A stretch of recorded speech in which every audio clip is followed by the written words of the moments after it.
मित्रों नमस्कार। SPG blogger YouTube channel पर सभी मित्रों का हार्दिक रूप से पुनः एक बार स्वागत है। आज के वीडियो के इस भाग में ऋषि कश्यप जी के विषय में कुछ बतलाने जा रहे हैं। उनसे संबंधित जानकारी इस वीडियो में देने का हम प्रयास करते हैं। कश्यप गोत्र ही किसी व्यक्ति या किसी जात होने का अर्थ ही होता है कि सबसे प्राचीन और प्रथम गोत्र।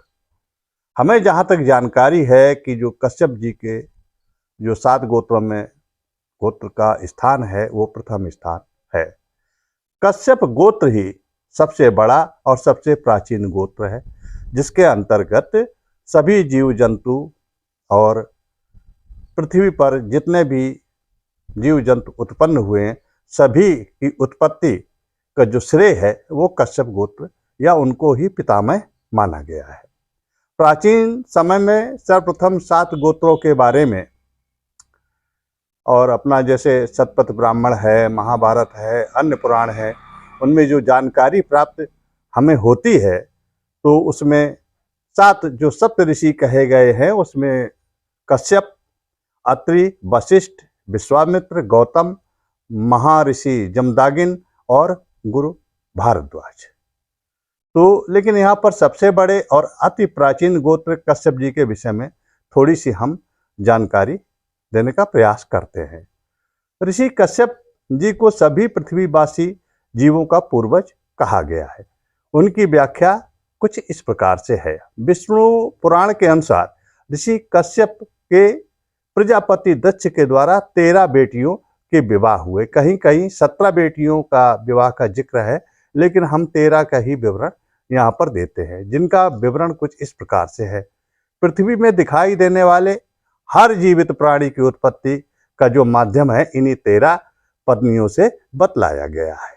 इस प्रकार से आप देख सकते हैं कि देव, असुर, नाग, यक्ष, द्रविड़ आदि सभी मानव की जातियां, उपजातियां, प्रजातियां। अदिति प्रथम पत्नी, उनसे देवतागण उत्पन्न हुए ऐसा बतलाया गया। दिति जो उनकी दूसरी पत्नी थी वो उनसे दैत्य और राक्षसों का उद्भव हुआ। विनीता उनसे गरुड़ अरुण की उत्पत्ति हुई। कद्रु से नागवंश की उत्पत्ति हुई। क्रोधावसा से पिशाच और काल असुर वगैरह, राक्षस, धनु, दानव वगैरह इनका उत्पन्न हुए। ये खासा से यक्ष, मुनि, अप्सराएं वगैरह। ईरा से सब प्रकार की वनस्पतियां जो भी है वो उत्पन्न हुई। ताम्रा से सभी पक्षियों को जन्म मिला और सुरसा से ड्रैगन, डायनासोर आदि को जन्म मिला। अरिष्ट से गंधर्व जो आकाश में उड़ने वाले जो गंधर्व जाति के या आकाशी जीव पिंड वगैरह जो भी है उनके विषय में बतलाया गया है।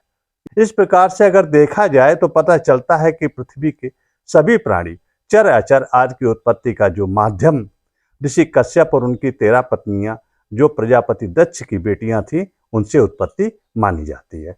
यह वही प्रजापति दक्ष जिनकी पुत्री भगवान शंकर की पत्नी सती माता जी, जिन्होंने प्रजापति दक्ष के यज्ञ में हवन कुंड में अपने पति भगवान शंकर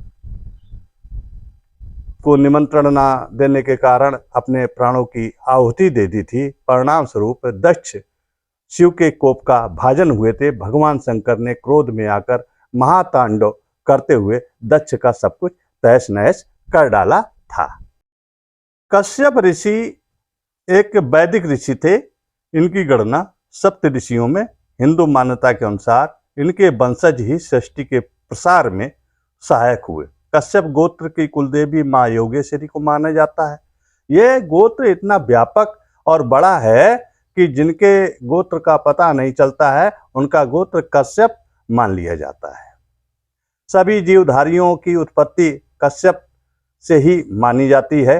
पौराणिक आधार पर ब्रह्मा के 6 मानस पुत्रों में से एक मारीच थे जिनके कश्यप पुत्र माने गए हैं।